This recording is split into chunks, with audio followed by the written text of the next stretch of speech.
In today's video, I'm going to teach you how to create an overlay for StreamYard. An overlay is a graphic that sits on top of your video, perfect for frames, show titles, sponsor panels, or subtle branding elements around your camera feed. The goal today is simple. Get your overlay into StreamYard and learn how to show and hide it during your broadcast in a clean, confident way. Start by entering the StreamYard studio for the broadcast or recording you're working on. This is the main control room where you manage layouts, guests, and media.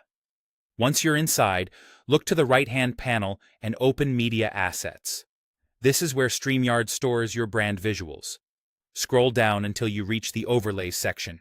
You'll see a button labeled Plus Add Overlay, sometimes shown as Upload. Click that. Choose your PNG or GIF file from your computer and upload it. A few quick tips while you're adding your file. Overlays work best when they're saved with transparent areas, so your video shows through. PNG is great for static designs, while GIF supports simple animation. Keep file names descriptive so you can identify them quickly while live. If you're on a paid plan, you can upload up to 100 overlays per brand folder, so it helps to organize by show or theme to avoid clutter. Once your file finishes uploading, it appears right in the overlays list. To show it live, simply click the overlays thumbnail. It will instantly appear on top of your stream, framing your content exactly as designed. Need to clear the screen? Click the same thumbnail again to hide it. That's all there is to it. You can repeat this with any other overlays you've uploaded during the same session, turning them on and off as your segment changes.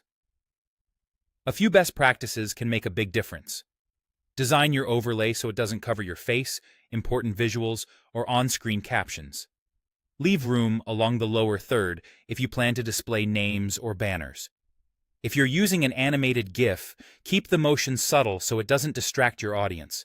Before you go live, give everything a quick look in the studio to make sure colors, alignment, and transparency look right on your layout. And that's it. Enter the studio. Upload your PNG or GIF under Media Assets in the Overlays section, then click the thumbnail to show or hide it as you present. With that workflow, your stream will look polished, consistent, and on brand from start to finish.